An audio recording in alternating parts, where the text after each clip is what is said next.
आपकी बीवी कितनी खुश है आपके साथ सर? एक कोने में बैठ के जो इंसान किसी से बात नहीं करे, ऐसे देखे लगता है खुश है, बट अब अंदर से क्या है पता नहीं। कॉफी पी रहा है, घूर रहा है सबको सुबह सुबह। क्या तुमने नोटिस किया आखिर अजय देवगन काजोल के साथ इतना रूड बिहेवियर क्यों रखते हैं? एवन तुम नोटिस कर सकते हो अजय दूसरे इंटरव्यू में काफी खुश दिखते हैं, लेकिन जब भी वो काजोल के साथ होते हैं ऐसा लगता है वो बात करना ही नहीं चाहते। और क्या तुम्हें पता है एक टाइम पे अजय देवगन और शाहरुख खान के बीच में एक छोटी सी बात को लेके इतनी बड़ी लड़ाई हो गई थी। आज के टाइम पे वो दोनों मूवी तो छोड़ो एक दूसरे का चेहरा भी नहीं देखना चाहते। बॉलीवुड और लड़ाई का कनेक्शन बहुत पुराना है और कुछ लड़ाई इतनी ज्यादा बढ़ गई कि बात हाथापाई तक पहुंच गई। लेकिन तुमने एक चीज नोटिस की, सारी लड़ाई के पीछे हमेशा बड़े चेहरे सामने आते थे, लेकिन इन्हीं के बीच में एक ऐसा चेहरा था जिस पे किसी का ध्यान तक नहीं गया। हाँ, वो है अजय देवगन, जिन्हें आज के टाइम पे शांत और इंट्रोवर्ट समझा जाता है, जो किसी भी फालतू की लड़ाई में नहीं पड़ते और अपने काम से काम रखते हैं। लेकिन ये बात पूरी तरह से सच नहीं है। जिनको पता नहीं है, अजय का जन्म 2 अप्रैल 1969 को हुआ। और रही बात उनके फादर की, वो इंडस्ट्री के जाने माने एक्शन डायरेक्टर हैं, जिनका नाम वीरू देवगन है। इवन उनकी माता जी भी एक फिल्म प्रोड्यूसर है, जिनका नाम वीना देवगन है। इस पॉइंट को ध्यान में रखना, क्योंकि आगे जाके ये काम आएगी। तो बात है 1992 की, जब अजय देवगन जिगर मूवी कर रहे थे और उनके अपोजिट में करिश्मा कपूर थी। और धीरे धीरे मूवी की शूटिंग के दौरान दोनों आपस में करीब आ गए और कुछ ही टाइम के अंदर दोनों की रिलेशनशिप की शुरुआत हो गई, जिसके बाद दोनों ने काफी मूवी साथ में करी। जैसे कि 1993 में एक मूवी आई थी जिसका नाम था धनवान, और सेम ईयर के अंदर ही उन्होंने और 2 मूवीज की जिसका नाम था संग्राम और शक्तिमान। और इन्हीं मूवीज की वजह से दोनों की करीबियां और बढ़ गई। जब मैं इसके बारे में पढ़ रहा था तब मुझे पता चला करिश्मा उस टाइम अजय को लेके काफी पॉजिटिव हो चुकी थी। इवन दोनों अपने रिलेशनशिप में काफी खुश भी थे, लेकिन ये खुशियां ज्यादा समय तक नहीं टिकी, क्योंकि ये साल था 1994, जब अजय देवगन ने एक मूवी करी जिसका नाम था दिलवाले, जिसमें उनके अपोजिट में रवीना टंडन थी। और यहाँ भी वही चीज हुई, क्योंकि मूवी की शूटिंग के दौरान अजय और रवीना आपस में करीब आने लगे। लेकिन यहाँ भी एक बड़ी प्रॉब्लम थी, क्योंकि अजय देवगन पहले से ही करिश्मा के साथ रिलेशनशिप में थे और इसके बावजूद वो रवीना को डेट कर रहे थे। और ये बात अजय देवगन ने रवीना को कभी भी पता लगने नहीं दी। इसके अलावा एक और बड़ा रीजन था अजय और रवीना के क्लोज आने का,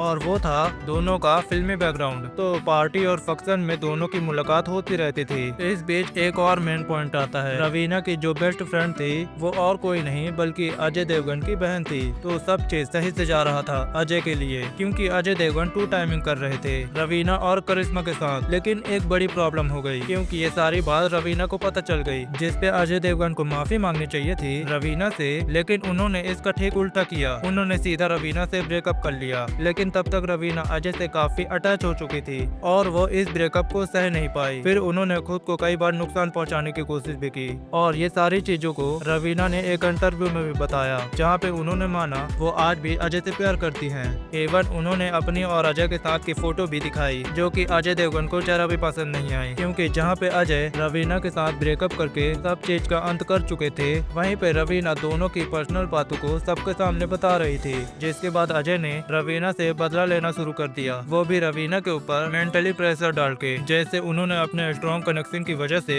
विजयपथ मूवी से रवीना को बाहर निकलवा दिया। एवन रवीना ने इन सारी बातों को एक और इंटरव्यू में एड्रेस किया। अजय ने अपने नेपोटिज्म की पावर की वजह से रवीना को काफी मूवीज से हटवा दिया था। क्या तुम्हें याद है, मैंने तुम्हें बोला था शुरुआत में एक पॉइंट को याद रखना। और रहे उनके फादर की बात, तो वो इंडस्ट्री के जाने माने एक्शन डायरेक्टर है, जिनका नाम वीरू देवगन है। एवन उनकी माता जी एक फिल्म प्रोड्यूसर है, जिनका नाम वीना देवगन है। और ये वही पॉइंट है, क्योंकि अजय और रवीना दोनों फिल्मी बैकग्राउंड से बिलोंग करते थे। वहाँ अजय के जो कनेक्शन थे वो रवीना के मुकाबले ज्यादा बड़े थे। फिर उस टाइम एक मैगजीन में अजय का एक इंटरव्यू आया, जिसमें उनसे पूछा गया क्या आप और रवीना एक टाइम पे डेट कर रहे थे, जिसके रिप्लाई में अजय देवगन इस बात को पूरी तरह मना कर देते हैं। और रवीना को रिप्लाई देते हुए बोले वो तो जन्म से ही झूठी है, उनको किसी मानसिक डॉक्टर के पास इलाज करवाने के लिए जाना चाहिए। इसके अलावा रवीना की जो जान लेने वाली बात थी उसको अजय ने फेक और पब्लिक स्ट्रेटेजी स्टंट बोला। और यहाँ तक अजय ने रवीना को बहुत गंदी गंदी गाली भी दी। अगर तुम पढ़ना चाहते हो तो ये सब तुम पढ़ सकते हो। फिर अजय से ब्रेकअप के कुछ महीने बाद रवीना अक्षय को डेट करने लगी, जो कि आगे जाके उतना नहीं चला, लेकिन ये एक अलग स्टोरी है। इसके अलावा मैं तुम्हें एक और बात बता दूं, ये सारे ड्रामा के बीच में करिश्मा अजय को अभी भी डेट कर रही थी। उन्होंने अजय से ब्रेकअप नहीं किया था।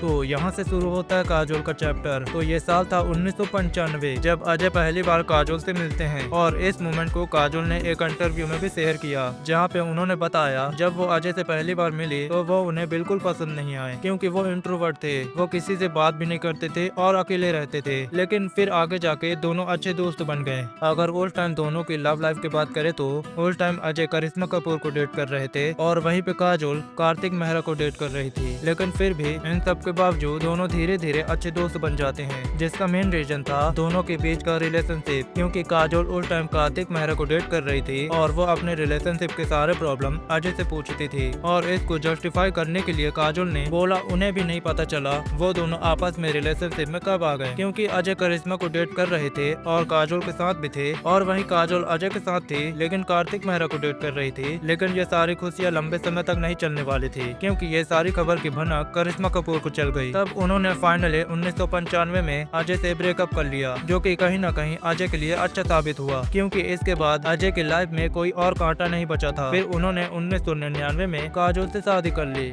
लेकिन पिक्चर अभी बाकी है मेरे दोस्त, क्योंकि शादी के बाद भी अजय का नाम काफी हीरोइनों के साथ जोड़ा गया, जैसे उनमें से एक थी कंगना रनौत। तो यह साल था 2010 जब अजय पहली बार मिलते हैं कंगना से once upon a time in Mumbai के शूटिंग के दौरान, जहां मिलते ही दोनों अच्छे दोस्त बन जाते हैं और आपस में क्लोज आ जाते हैं, वो भी कुछ टाइम के अंदर। इसके अलावा आगे चल के दोनों सीरियस रिलेशनशिप में भी आ जाते हैं। क्या तुमने एक चीज नोटिस की, कंगना रनौत को हमेशा शादीशुदा लोग ही पसंद आते हैं। इवन बताया जाता है मूवी की शूटिंग के दौरान अजय और कंगना आपस में बहुत ज्यादा मिला करते थे। इवन अजय कंगना को अपनी कार में पिक करने आते थे और वापस भी छोड़ने जाते थे। यहाँ तक तुम्हें ये पता चल ही गया होगा अजय देवगन भी इस रिलेशनशिप को लेकर सीरियस थे। क्या तुम्हें पता है अजय देवगन अपने कनेक्शन को यूज करके कंगना को काफी सारी मूवीज ऑफर करी ताकि वो उनके साथ ज्यादा से ज्यादा टाइम बिता सके, जबकि रियल बात तो ये थी कंगना कभी तेज मूवी में होने ही नहीं वाली थी, क्योंकि मूवी की पहली पसंद कंगना कभी थी ही नहीं। पहली पसंद हमेशा से विद्या बालन थी। लेकिन अजय के बार बार फोर्स करने के बाद प्रियदर्शन इस बात को मान गए। लेकिन जहाँ भी अजय की खुशियाँ एंड हो गई, क्योंकि ये सारी बात काजोल को जाके पता चल गई। फिर उन्होंने अजय को धमकी दी वो उन्हें छोड़ देंगी और उन्हें अपने बच्चों से कभी भी मिलने नहीं देंगी, जिसके बाद अजय वापस ट्रैक पे आ जाते हैं और उन्होंने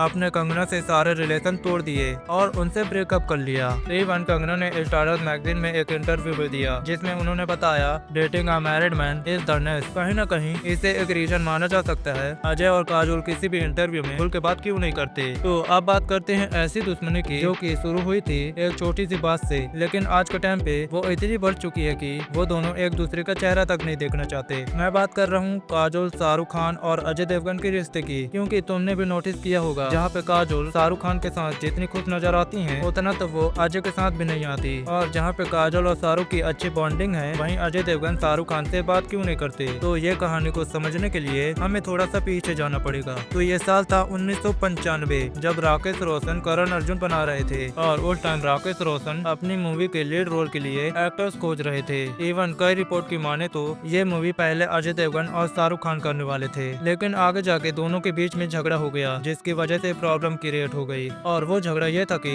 अजय देवगन शाहरुख खान के साथ अपना रोल बदलना चाहते थे, जिसका एक बड़ा रीजन अजय ने उस टाइम बताया ऐसे टाइप के रोल वो दूसरी मूवीज में कई बार कर चुके हैं, और दूसरा रीजन ये था कि शाहरुख के अपोजिट काजोल थी। लेकिन ये आइडिया मूवी के डायरेक्टर राकेश रोशन को जरा भी पसंद नहीं आया। इवन आगे जाके शाहरुख खान और राकेश रोशन के बीच में बहस भी हो गई थी सेम मूवीज के मैटर को लेकर, और इसी चीज को ठंडा करने के लिए अजय देवगन और शाहरुख खान साथ बैठे और एक समझौता किया, जिस पर दोनों ने डिसाइड किया दोनों ही मूवी को नहीं करेंगे। लेकिन इसी इंसिडेंट के बाद शाहरुख खान ने एक ऐसी गलती करी जिस पर अजय देवगन आज भी उनसे गुस्सा है, क्योंकि जहां अजय देवगन मूवी से परमानेंट आउट हो चुके थे, लेकिन शाहरुख खान ने मूवी को नहीं छोड़ा था, और ये बात अजय को अभी तक पता नहीं थी। फिर बाद में अजय के रोल को रिप्लेस करके मूवी में सलमान खान के रोल को डाला गया, क्योंकि सलमान खान उस टाइम शाहरुख खान के अच्छे दोस्त थे। तो शाहरुख खान ने सलमान खान को मूवी में डालने का सजेशन राकेश रोशन को दिया। लेकिन जब ये बात अजय देवगन को पता चली तो उन्हें बहुत खराब लगा, क्योंकि वो शाहरुख खान को अपना दोस्त समझते थे और यहाँ तक उनकी इज्जत भी करते थे। लेकिन इस इंसिडेंट के बाद उन्होंने उनसे बात करना हमेशा के लिए छोड़ दिया, और आज के टाइम तक दोनों पब्लिकली इंटरव्यू में एक दूसरे की बात तो करते हैं, लेकिन दोनों में कोल्ड वॉर अभी भी चालू है। इवन काजोल जो जो इन दोनों के बीच में कॉमन खड़ी हैं, उन्होंने भी कभी दोनों को मिलाने की कोशिश तक नहीं की। इसके अलावा क्या तुम्हें पता है, इन दोनों की लड़ाई की वजह से 2012 में एक प्रोड्यूसर का बहुत बड़ा नुकसान हुआ, क्योंकि उस टाइम कनफ सरदार और जब तक है जान एक साथ रिलीज हो गई थी और दोनों मूवी के आमने सामने होने की वजह से दोनों ही मूवी अच्छे से परफॉर्म नहीं कर पाए, जिस पर दोनों मूवी के प्रोड्यूसर का ये मानना था अगर ये मूवी अलग अलग टाइम पर रिलीज होती तो ये ज्यादा अच्छा परफॉर्म करती, लेकिन दोनों एक्टर की कोल्ड वॉर की वजह से किसी भी मूवी ने पीछे हटने का नहीं सोचा। ओके जी, कहानी खत्म होती है, मुझे जाना पड़ेगा अगले वीडियो पे काम करने के लिए। जाने से पहले सब्सक्राइब